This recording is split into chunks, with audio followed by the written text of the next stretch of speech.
welcome to another episode of Chilindrinas, Finas with your girl Nicole Patrice. I'm here today with an illustrious guest, Miss Frankie Parker. I'm so excited if you can't tell. Hey, sister. Yes. So Miss Frankie, if you don't already know, you should know, is a singer, great performer, songwriter too, right? Mm-hmm. Yes, ma'am. You got a project coming out? Yep. When? Hopefully second quarter of 2023. Yes. I pushed it back from the first quarter to the second quarter, but I'm praying to the dear baby Jesus that it comes out in the second quarter. It will. It will. My goodness. It be delays. I hate this part. Because I feel like I'm surrounded by assholes and nobody cares. I really do. Like that. It is not just that. It's the fact that I'm ready to get it done and over with. Right. So it's like everything they do is like, when I told you, I said to finish this in a week. Why isn't this done in a week? So what? You have kids, a wife, and actual responsibilities. So now you the asshole. Yes, all day long. I know that's right. So we're in that phase now. You know, it's like a wedding. You know how women plan weddings, Exactly, and they start out all jovial and celebratory, and they turn into bridezilla, and then they're just like super bitch. You know what I mean? So, oh my god. So it's kind of this. It's that phase. Like the closer you get to it, the worse the feeling is. The pressure, the tension. Yeah. Everything's a decision. Everything's a question. You still don't know where you're going. Right. You're coming. Like, are we going to have it here or there? Are we going to have people there? Right. Will we have an album? Right. Like, right. It's really stressful. So. And it seems like nobody else is as stressed as you are, and that be adding to the stress. Like, exactly. I don't feel like you care right now. And then I start throwing and swinging, and then everybody's wondering why.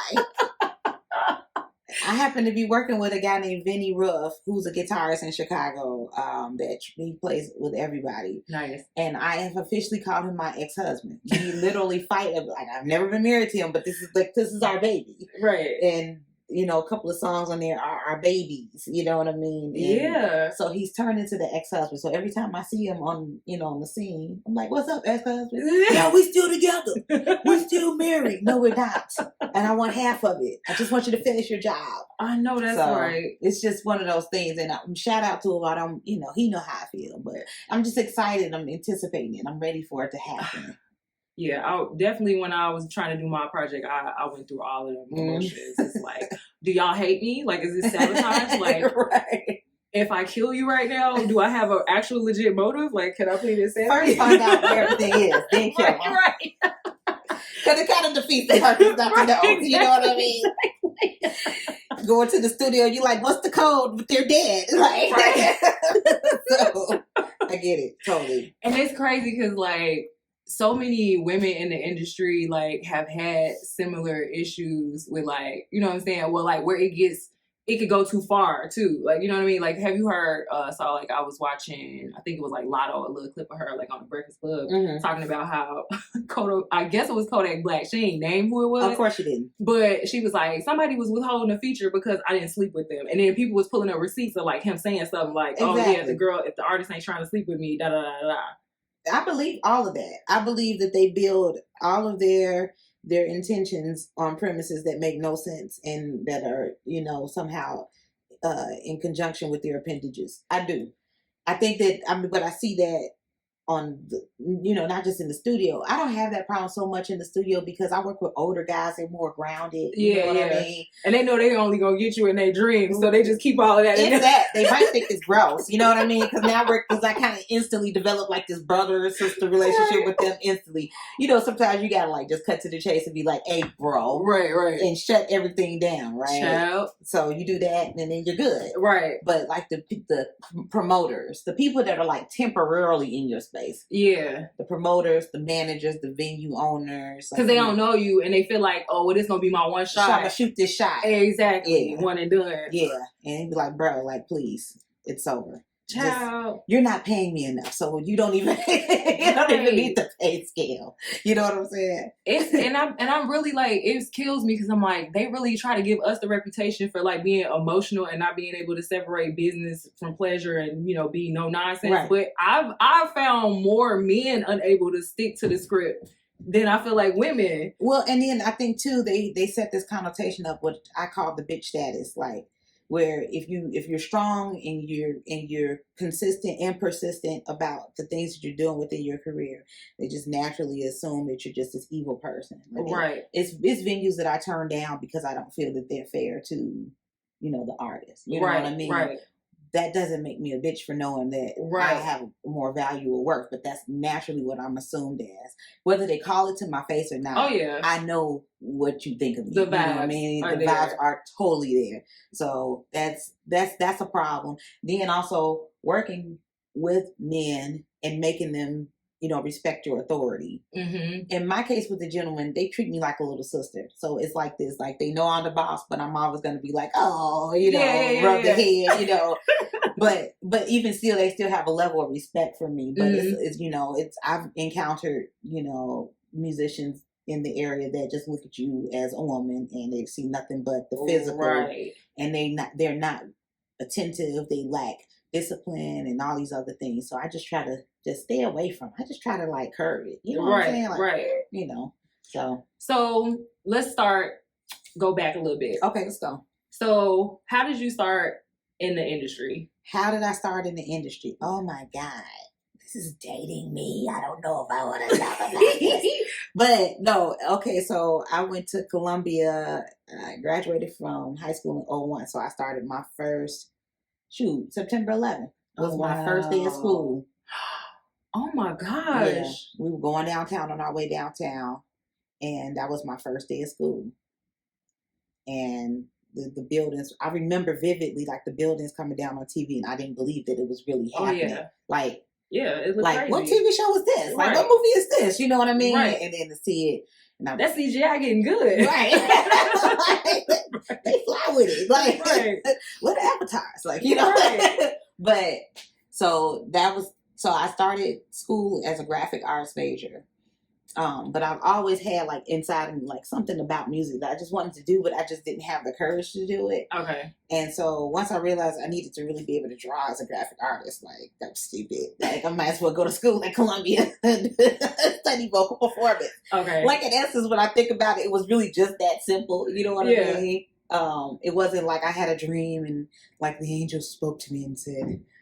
So you never, so you went to Columbia strictly to do graphic design. Graphic design. And so you never had like any thought like I would want to perform or be. I sang in church and I had done a lot of like things, you know, on a background singing and scene. And, you know, I had some experience with music. I didn't have any experience in school for music though. Okay. It was all like church and then them picking me up and like moving me into different spaces. Yeah.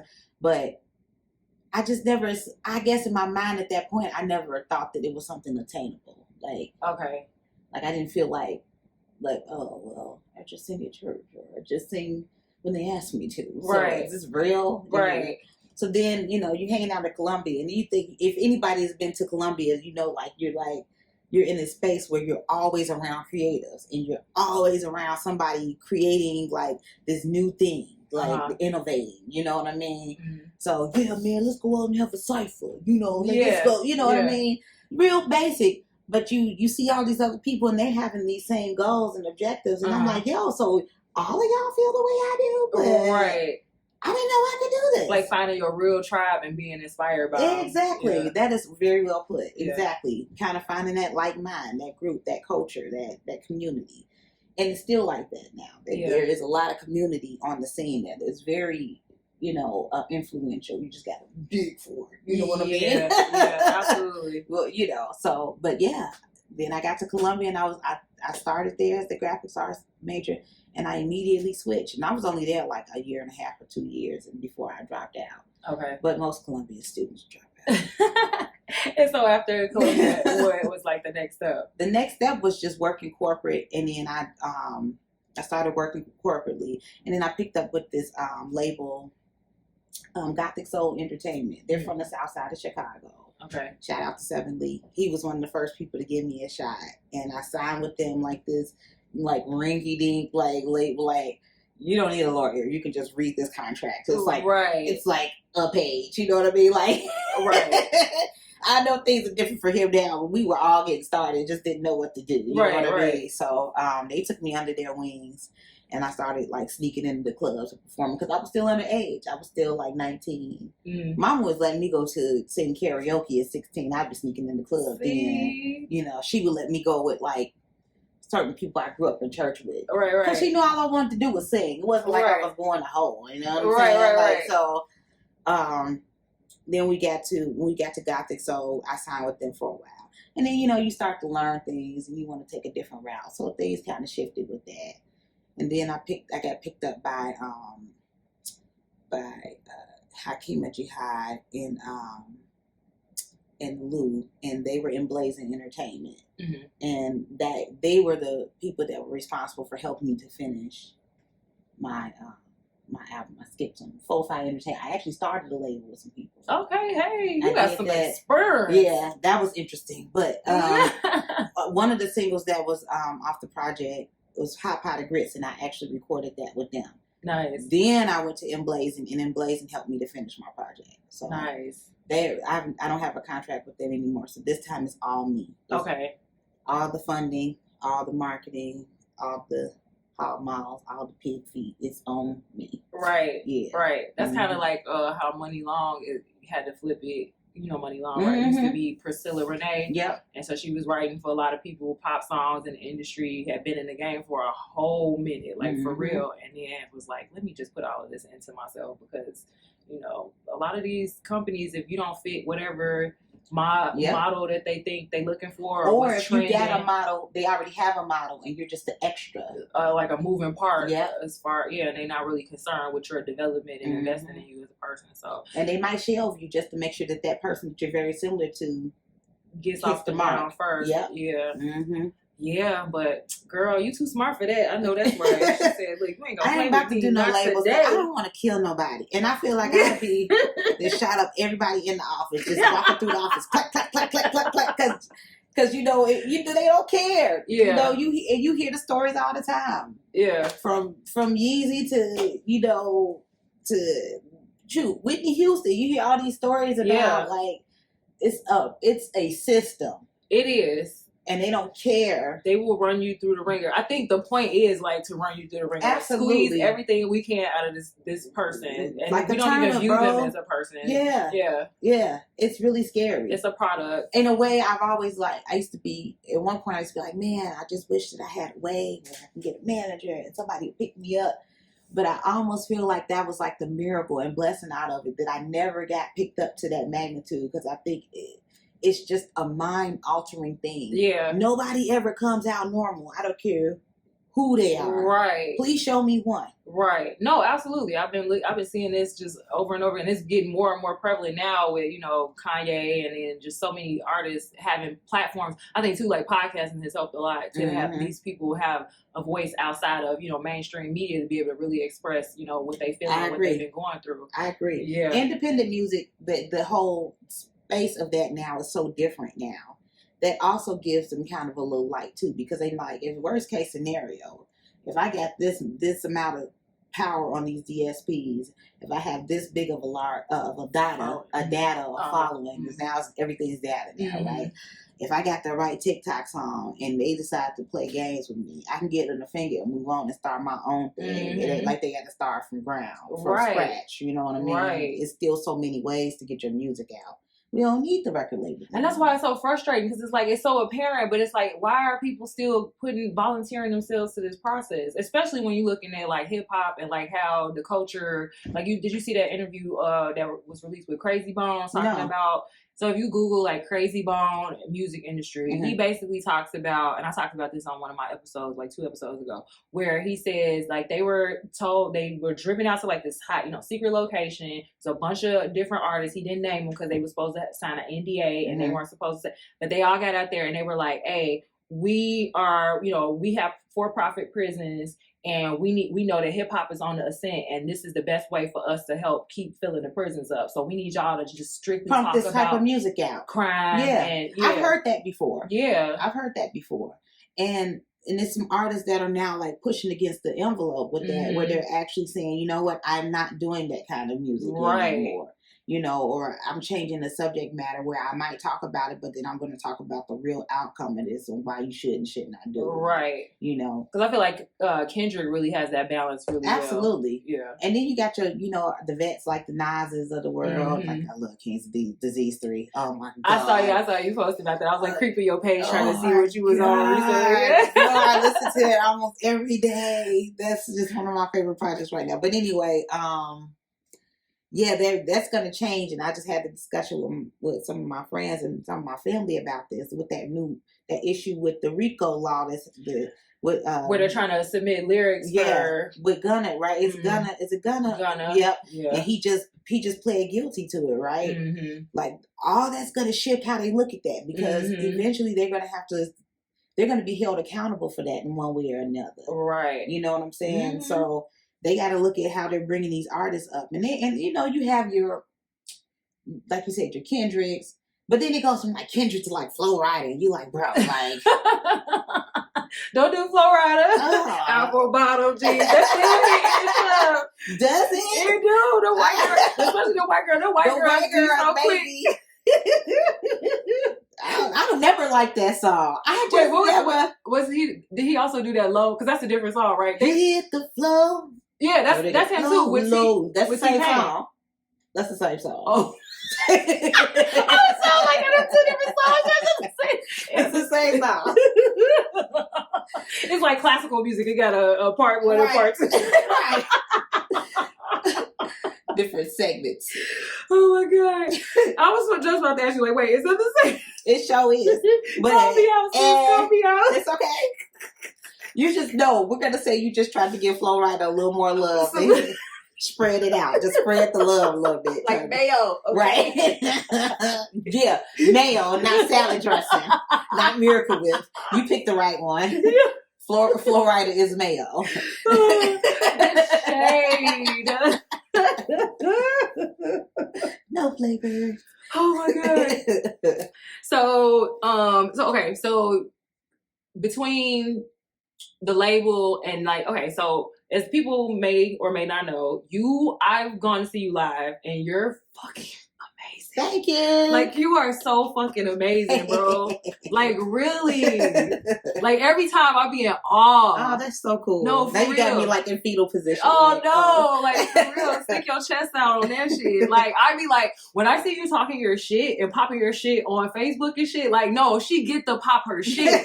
Like, if anybody thought she wasn't supposed to be popping her shit, she's supposed to be popping her shit. In certain environments, I pop it more because they need to know what's up. You feel me? I understand. Yeah. I understand. So, like, how did you, because you manage yourself and like you go and you do the business side of it and the artistic side, which if you don't fucking know, like, that shit ain't nothing for the birds, easy, like, right? Bury me.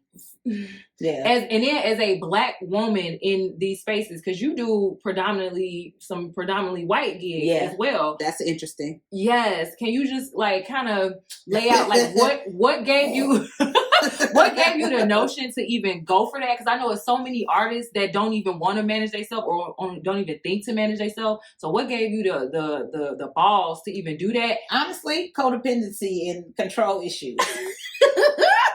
Go to a therapist. I was reading a book. I can't remember codependency no more. I think in the book it says most codependents are highly successful in business because we turn into control freaks. Okay. I was like, see? Validation. Let me stay in this codependent space. I'm working on it. Oh but my God. No, really, it was the fact that I just didn't trust anybody else to do it. I understand. Okay, so in my mind, like, when I think about the level of talent that I feel that I have, and I know people are like, oh, you're just so down.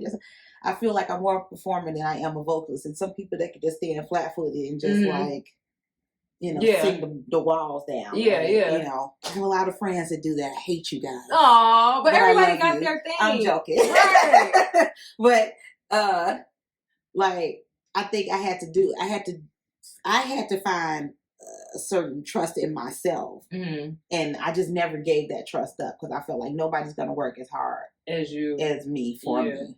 So you had to have some right, baby. It's working. It is working. I appreciate that. Yeah. I do. Girl, bye. But yeah, I enjoy it. I enjoy being able to play the different crowds. I like the fact that I have a diversity when it comes to my audience. There's the people over here that like to hear me sing the gritty old school soul, and then there's the people that like to see me jumping all across the stage singing from rock the window music to hip hop. Wait, I love that where you do the mashups. Like that's one of my favorite right there. And I think I saw somebody try to snatch your little mashup up, and I was like, Frankie did it first, and Frankie did it better. Well, nice I actually witnessed that on stage. Like I did one, and they came right behind me, and I was like, watch, they're gonna do this, and then they're gonna do this. And then they're going to do this. And the person I was talking to was like, shit. Oh, like, how do you know that that's what they're going to do? Because it's nothing like, to me, flattery is not, I'm not flattered by you imitating me all the time. Like, bro. Like, I'm a person, like, original thought is important to me. Like, nigga, don't flatter me by trying to be me. Show me that you can be yourself. Right. In front of me. Right. Figure out your own mashup, bro. Right. Like, you know. Right. If I'm there. Or at least add something to it or make it different. And I've done that. Yeah, like, I've seen somebody do something, I'm like, oh. Or one of the artists that'll play with us will be like, I heard it this way, so we should do it this way. Yeah. And then we're like, okay, we're going to do that. We're going to put icing on the cake, but then we're going to put cherry on the cake, to make it ours. You know what I'm saying? But that happens a lot. So I be kind of like, sometimes I get irritated by it. Like, like the Little Richard story when he was singing Tutti Frutti, oh, and he get fat Tutti Frutti, oh, because these white boys can't do it like this. Right. Let me mess them up real quick. Let me go on and twist this verse down right quick, and they ain't gonna be able to do that. Right. So, but yeah, it's interesting to work for myself. A lot of people say that I should relinquish some of the duties, and I will when the time comes. But at this point, we're still, in my eyes, we're still kind of on a small scale where I should be able to handle it. Yeah. And I'm not the only one. Yeah. It's a lot of us, especially the female band leaders. Yeah. It's something about our order of things. Like women tend to be able to multitask a little more than the fellas. Yeah, right? Yeah. So, I see it often. I just get pointers and just establish relationships where it's not so hard. Once I get you in, I reel you in. Right. We keep that same vibe. It's not that hard because you know what you're dealing with. And what your parameters are and what your expectations are. They're already present. So, I just control it to the best of my ability in my codependent way. You so silly.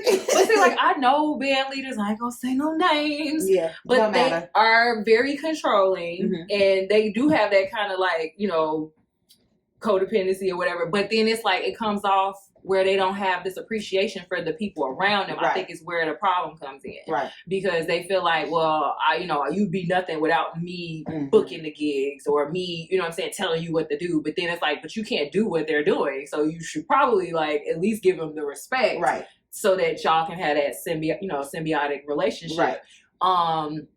But like, I feel like definitely I've seen you kind of do a little bit of a negotiation. Like I remember one time I was with you, you came and you was like, oh, he thought he was going to get me to do this on this day for this money. And you was like, and I had to tell him, I was like, damn, sis ain't playing with nobody. No. Do you feel like though, like, more women that maybe women are afraid of taking on them roles? Like we could, but we just are just afraid of what we're up against. Absolutely. How you feel like you? Because I'm sure sometimes you probably battle with some of that in your mind. Like, okay, am I being too this, or are they looking at me like femininity versus masculinity energy? Yeah. How do you think you balance that, or what's the thing that makes you get over it? Well, how do I balance it? I think that.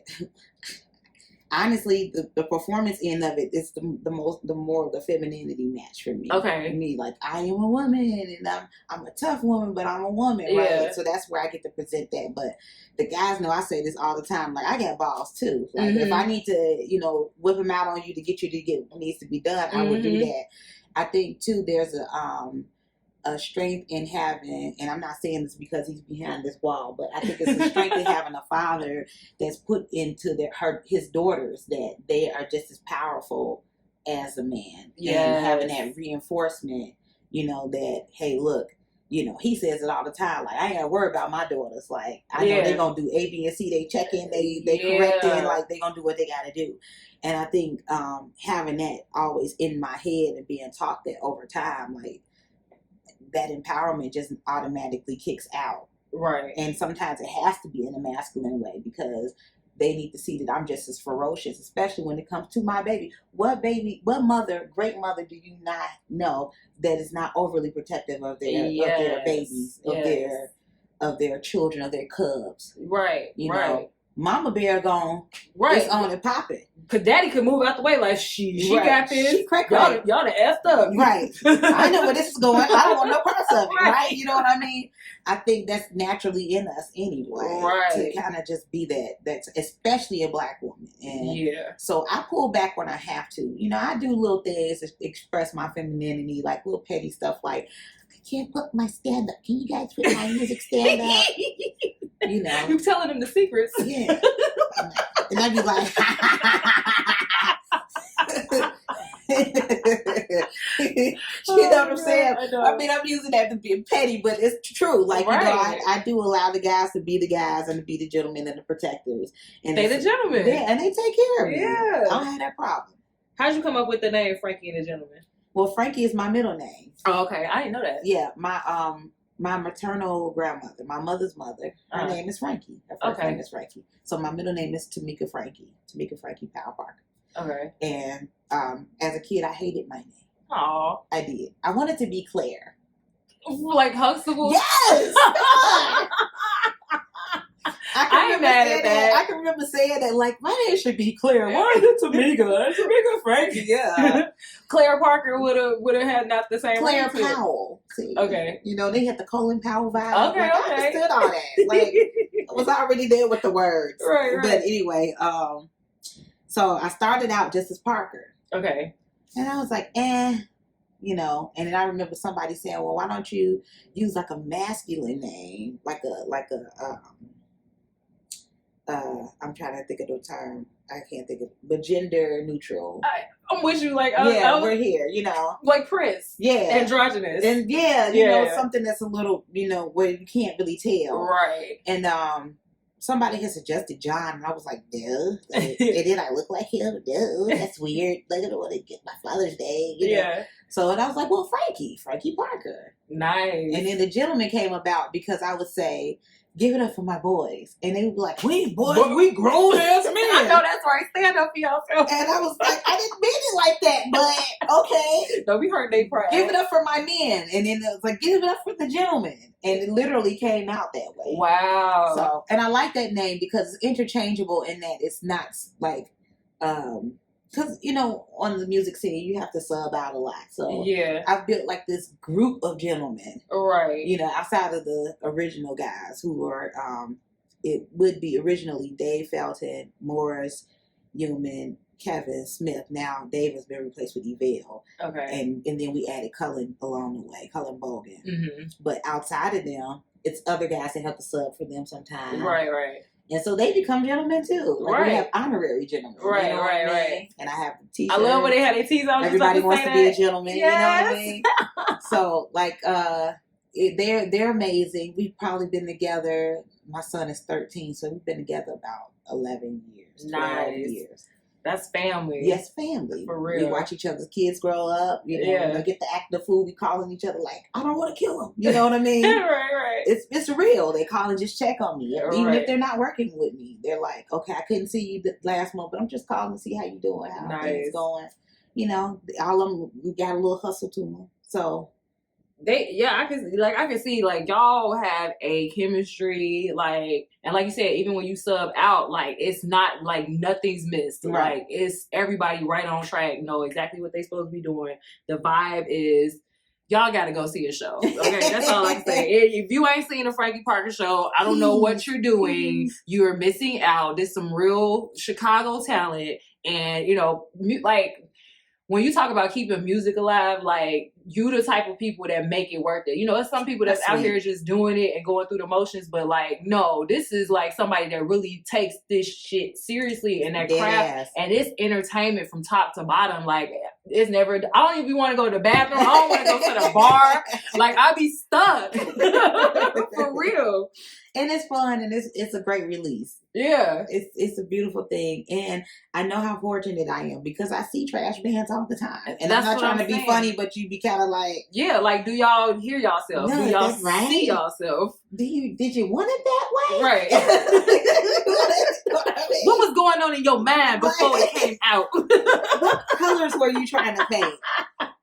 My color right now is black. I know they say art is subjective, but baby, come on now. That's avant-garde shit. Like, what is that, bro? Like, yo, it is real. It'll make me grateful. It is times where I've had subs for some of them, and I'm like, I miss you. Right. I love you. It, come on. It happens. Sometimes people just be having an off time where that's like, you gotta leave that. That's that level of professionalism. You gotta leave that at home. Mm-hmm. I was gonna say, so also with the Frankie Parker, do you feel like that's an alter ego, or do you feel like you're, can I say your first name? Yeah. Tamika, for real, as Frankie Parker, or is that an extra identity? Like It's Sasha separate. Fierce, Beyonce. It's very type. separate. Okay. There are similarities, but Of course. but it's two different things. You know, I am on both ends very vocal. You know that. Yeah. You know that from a different space, but I'm very vocal, and I'm very expressive. Mm-hmm. In some cases, I've been told I'm dramatic behind the wall. And if y'all don't know, her dad is behind the wall, and she keep throwing him little hints. Jabs, pow. He can't say nothing. He can't say nothing. She gonna get it in the car.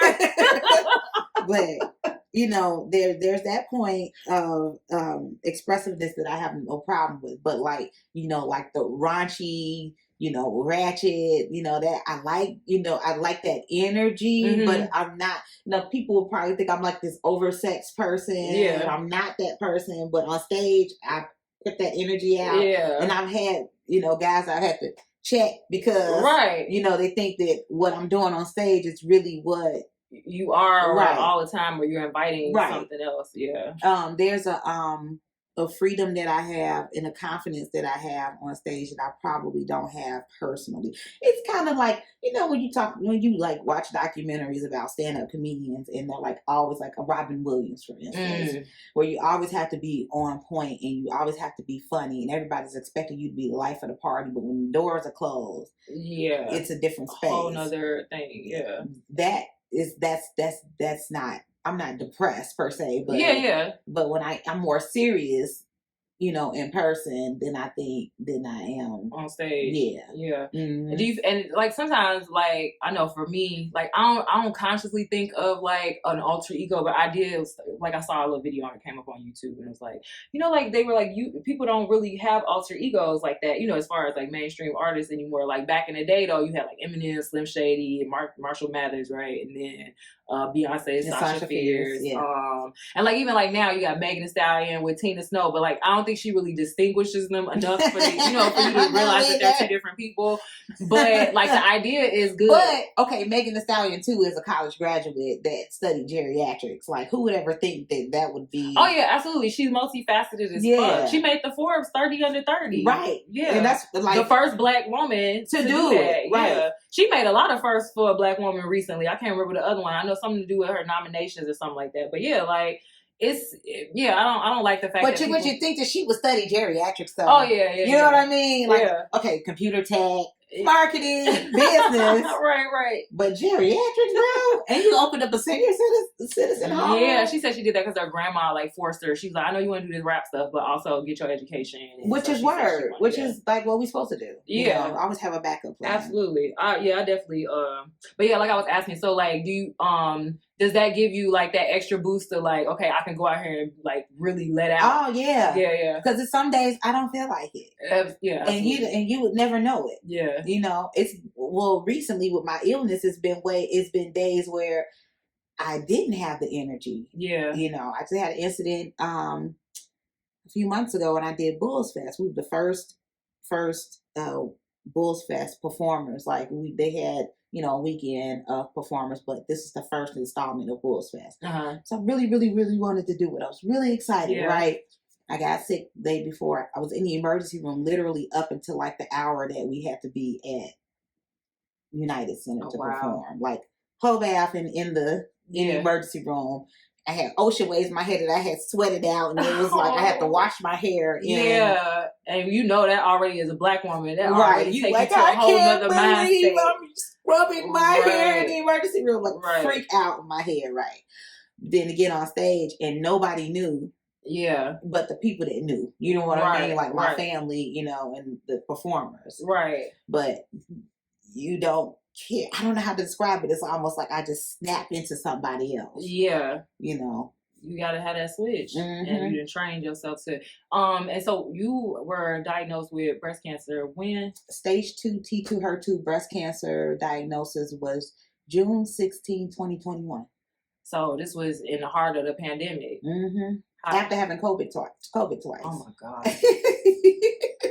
When you got that diagnosis, like what was like one of the first things that you were like the first thing I thought about was how am I gonna tell my family? Yeah. It wasn't like anything about me. It was more like, damn, we going through all these. I just lost the day that I found out we were burying my great grandmother. Oh wow. Like literally pulling out of Burr Oak, and they called me. They called me like coming out the gates. And then I had to sit at lunch with my family and act like nothing was going on because I refused to, you know, tell them in that moment. Right. You know what I mean? Especially dealing with her. And then before that, my grandmother passed, my twin. Classy? Classy was the great grandmother. Okay. That's when I know I heard you talk about Classy. Yeah, that's my G. Yes. That's my G. Yes. And she was the great grandmother. Okay. 91 years old. Okay. But before that, my grandmother, my father's mother, passed away in 2020. Okay. 2020. Right, Daddy? He said, he said yes. Okay. His thumbs up. Okay. I can't, like, my memory is bad I have this thing called chemo brain fog, so sometimes I be in and out my memory. Yeah. But so that had just happened. She had Alzheimer's, so my father was taking care of her, and then my great grandmother got sick. Oh my goodness! And now he's taking care of her. Now I'm about to tell my family I'm sick, and mind you, there were a whole bunch of other deaths in between. Right. So, yeah, I was messed up behind telling them like, yo, I'm about to bring them some even worse news about me. Like you almost felt guilty. I did. Yeah. And so I gave it a few weeks, and I finally told them they had planned to go out of town or something, and they came back. I told them, but I can't describe it, Nicole, other than I knew that I would never have to really. I knew it wasn't the end.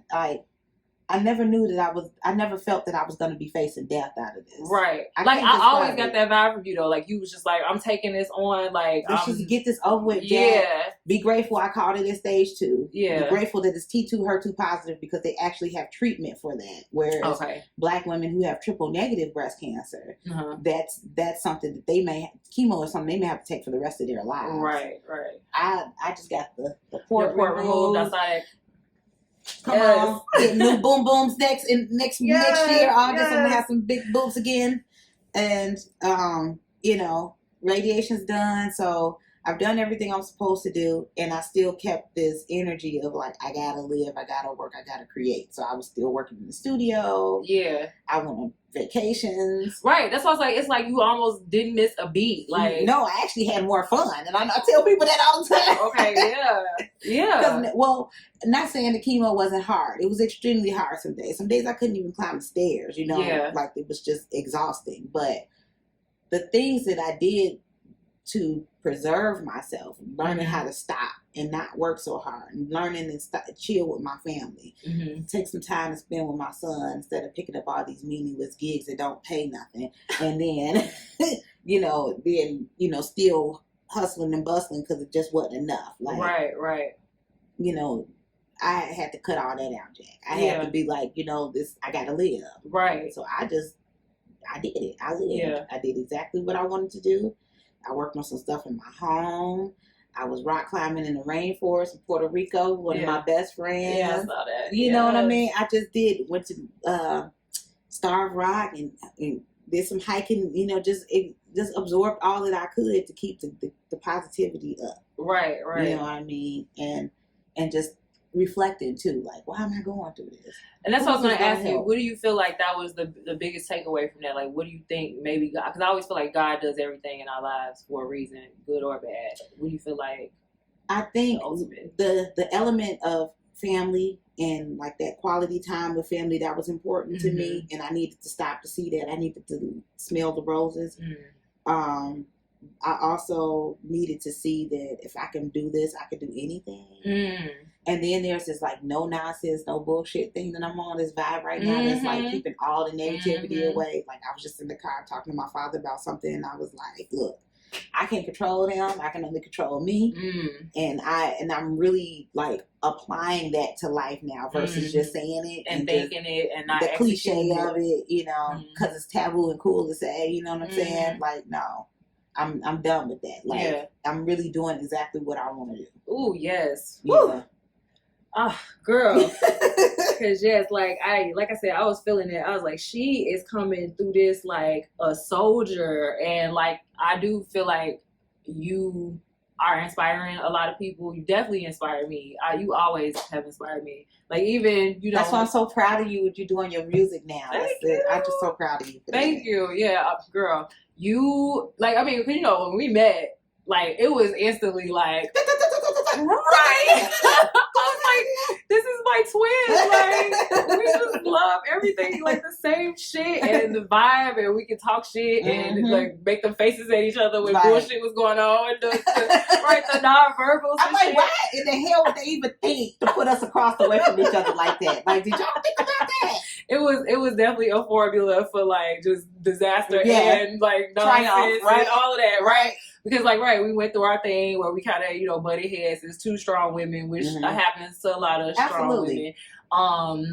But yeah, I but it was never love lost. I don't know if I ever said that. And we did. We had a talk and we talked it out, and we definitely like walked away, I think, with a better understanding and respect of each other. But like that definitely took us both to kind of be a bigger woman, you know what I'm saying? And I'm glad we're filming this. Yes, absolutely. So that other women can see that it's possible. Oh yeah, absolutely. Because a lot of like I was talking about this too in that other episode where I was talking about like women in the industry, how like the triangulation and the beefs with a lot of women are usually a guy or some man involved in it, you know what I'm saying? Or some outside force. I'm gonna go there. Yeah, you know what I mean? That's like putting them against each other, and or it's this insecurity thing where like, not saying that was our situation, because I like ultimately always, it hurt me like when we was going through that, like it really fucking hurt me too, because I love this woman, me too. Like I respect her so much, and I can't believe this is fucking happening. So like I was so glad when it was over, and it's like, but I do feel like I met a lady, she was doing my hair for a while,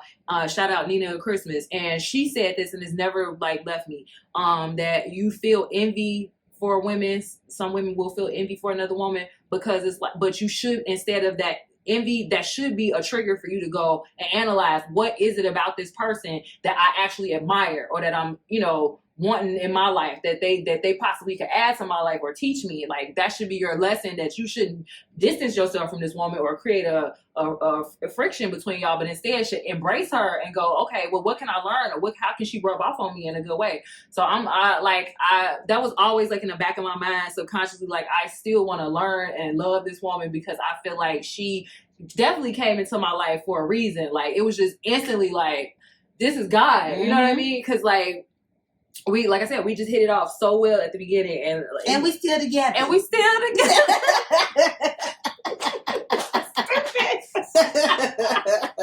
I know that's right. But yeah, I just wish that for so many women, like, because we could, man, if we became like united in front. I just had this conversation. It's over. I ain't gonna lie, I almost wrecked this one girl recently. I was like, if I had like 30-40 more % of my energy that night, bro. Hey, let me charge back up. I was like, ooh, if I could just plug myself into a power source, I would take this fist and bang you. I guess that was God protecting me, because I would have been locked up. But, I run into that a lot. It's some girls on the scene, it's some women on the scene, band leaders, and I say this, like female band leaders, like my girl, Miss Michelle, by Music Live. Oh, that's yeah. my G. I love her too. Ain't nothing she could do wrong to me. I don't care what they say about you, Michelle. You my G. You know what I mean? But I bring that up to say that, you know, we get attacked by a lot of women because we get the work, and some people may not feel you deserve the work. And you really do deserve it because right, you've been working like a dog. With me shooting. You don't know, bro, right? Right. All them threes. Okay.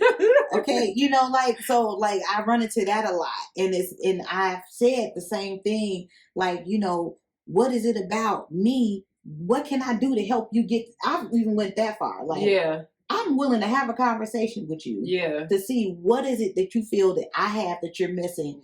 And I want the same for me. When I feel that way, I want to be able to tap into a soul and say, yo, like, tell me what I'm doing wrong. Right. And I've done that. Yeah. You know, more with the guys than the girls. Yeah. But I think that's important that we not just check each other, but love on each other in that. You know, you can encourage and support. It may be a little tough, maybe a little brash. You might have to go through a couple little things, but if the foundation of everything is love, then it'll work right out. Back around. Yeah. Yeah, I hate that now. It's like since social media era and all of this, you know, with the pandemic, everybody's so divisive and divided and like selfish. And like you can't disagree with nobody without it being like World War III. Bro, like, I'm sick of the cancel culture. Yeah, absolutely. I'm sick of that. That's I feel like that's all like the government doing for real. Like, you know what I mean? Like they really took that shit and just took it way too far on purpose. I think they saw that we were using it as a tool in certain elements socially. They, you know, push that agenda. But I mean, that's nothing different from anything else, right? Absolutely. And at the end of the day, we always got the power. The power is with the people. But the question is, do we know that? Exactly. There you go. We don't know that we have all of the power. Like, we could turn all of this around right now if we all just decided to stop falling for the bullshit and the distractions. But that's a whole nother rant. I was about to take the gun and go like that.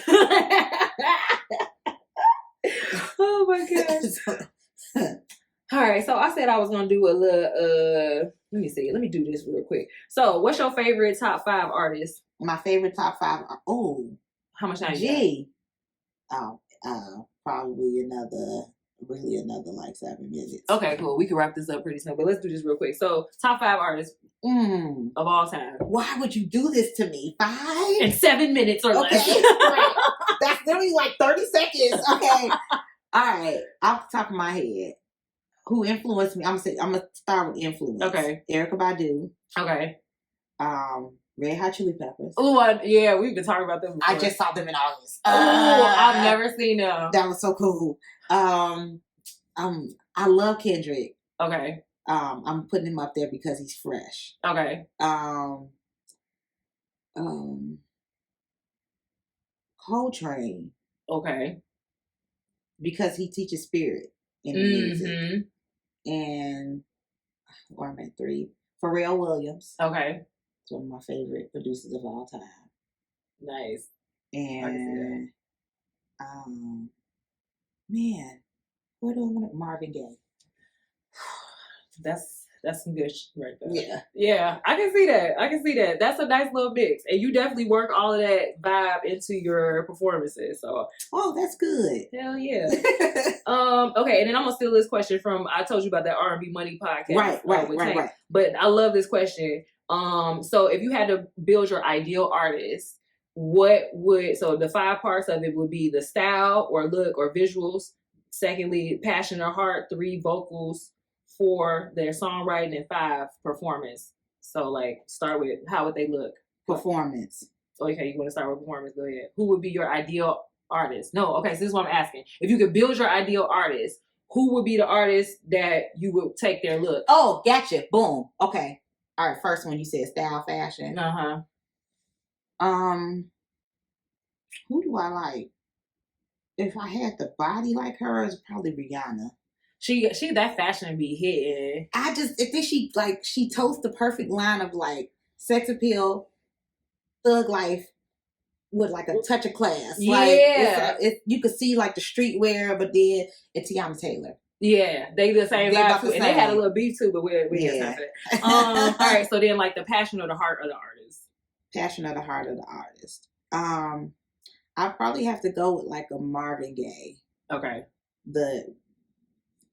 To the point where his artistry began to emulate real life for him in Mm. negative ways in some cases, Mhm. but the fact that he was able to dive in so deeply and whatever he brought up was like absolutely authentic. Okay. Yeah. Yeah. No, I Mhm. can see that. And then vocals. Who do I love to hear? Honestly, and this is somebody local. If I wish I had vocals of Megan McNeil. And I just saw your performance at Culture, I think. Yeah. I was like, I this is love dope. when I tell you I have the biggest vocal crush on her. I Yeah. think she has the most beautiful voice. Yeah. I don't know. When I see her and she's at the club and she's about to perform, I shut the whole club down like, everybody shut up. I have stood on couches. Like, this has really happened. Yes. Like, everybody shut up. We're at school. I know that's right. Yes. Their songwriting. Stevie Wonder. Mm-hmm. Oh yeah. Like what else needs to be said? You know. If you know, you know. Right.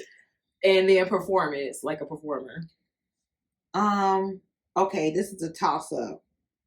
Okay, what do you mean? Like dancing or like just all around performance? It could be either one.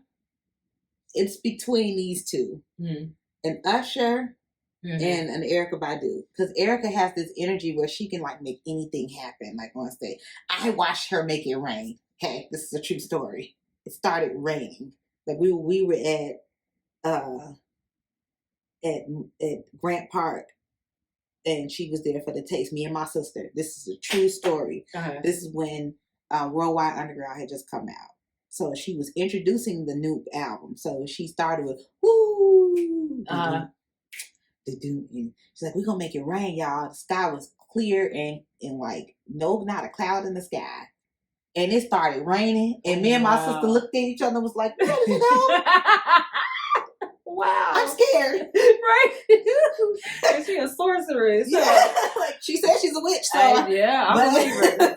But yeah, that would be the two. And Usher's so smooth with his dancing. Like, he's always been my favorite, one of my favorites. Oh, yeah. Him and Chris Brown. Like, I think they're like the best of our generation. Oh, yeah. Dancing. And I'm really mad that we got robbed with his tribute to Michael Jackson. Oh, that's a whole... They got to do that somewhere. I know we ain't got time to get into that. But, because, they got a whole bunch of white folks that should have not have been on that stage for the dirt that they've done. Real, like, not saying that that's not real, but, like, that hurts more than one person that's, like, unforgivable type stuff. Yeah. Like, yeah. Like, Rihanna moved on, but we still gonna hold this resentment. Like, okay, good job, guys. Mm-hmm. So, any last words before we wrap this up? No, I really want to promote something? Tell people I where guess to see you. Need to. And Yeah. I just looked at my phone. Like, I know these girls. I'm actually doing an all women show. Hey. April 16th. We started the talks of it at Promontory. Okay. April 16th. Her story. Get Out of My Diary. That's the name of it. So we'll be doing original music. It'll be myself, Liz Toussaint, Cinnamon. I call her Cinnamon, and Honey Water, Miss Honey Water, Marquita. Okay. And we decided to do this together, so we're in plans of doing that now. And then I'll be releasing my project, Breathe, Frankie Parker. Okay. I'm doing a whole release party. That'll be around the same time. Second quarter. Okay. Yeah, late second quarter though. Okay. This is going to be like April. I think I'm going to release it like June, July. Okay. And yeah, that's pretty much it. And my residency at the Basement. You're there on New Year's Eve. Okay. And then usually how often? It's like every fourth Saturday. Every fourth Saturday at the Basement. 353 West Hubbard Street. Yeah. Okay. Yes. I saw you at the Culture. That's not regular. That's no, I've never done it. I only done that once. Okay, gotcha. Yeah, but I hate to say this, but I've worn a lot of South. I know. It's just long story, guys. Well, this is it. I thank you so much for spending your time with me. And yes, I love you. Yes, I love you too. So y'all make sure y'all check her out. I'm gonna leave her links in my description. And y'all have a good one. Stay blessed and keep the nonsense at bay. Have a good one.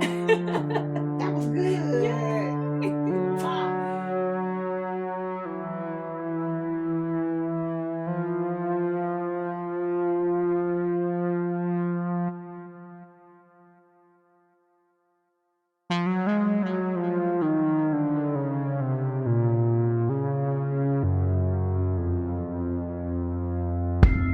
Feel